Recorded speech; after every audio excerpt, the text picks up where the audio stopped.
Scotland's new hate crime law came into effect at the start of the month, on April Fool's Day, of course, and there's still huge controversy over that piece of legislation, with prominent politicians and ordinary members of the public being the victims of vexatious complaints to the cops. Well, GB News' Scotland reporter Tony Maguire has this special report. Welcome to Scotland, home of Humza Yousaf's hate crime law, aka the Clype's Charter. Clype, a delightfully Scottish word for a grass, a snitch, or in the context of Russell Finley's opening gambit during the hate crime debate at Holyrood last week, reporting your friends, family and neighbours to the police for alleged hate crimes.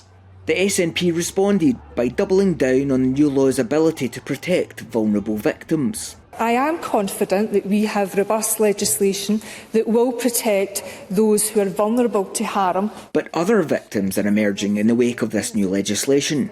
As the bill moved through Parliament, concerns rose of police inundated with vexatious complaints, targeting individuals who had committed no crimes.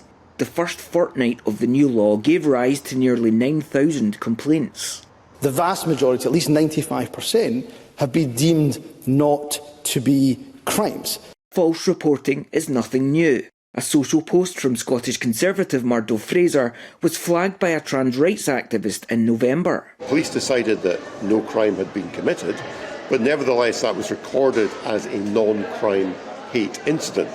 And Alba Westminster leader Neil Hanvey says he too has been targeted under pre-existing legislation. I've been the victim of at least one of those complaints, and that's taken up the time of police officers. Thick skin can be expected of our elected officials, but what about the public? 74-year-old Morag McDougall Brown says she was reported to police by a neighbour, and the experience has taken its toll.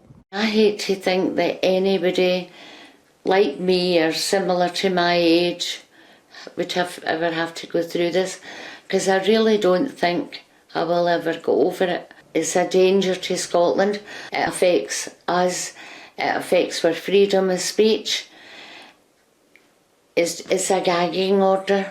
In spite of everything, Morag is full of praise for the attending officers for swiftly concluding she was no hate monster. The Scottish Government now acknowledges the greater issue of misreporting. We must send a strong message to those making vexatious complaints to stop doing so. Complaints dropped 75% in the second week, but logging non-crime hate crime incidents still concerns many, even on the SNP backbenches. Is it not even more insidious, actually, that you can have a black mark in your name without even knowing about it? Tony Maguire, GB News.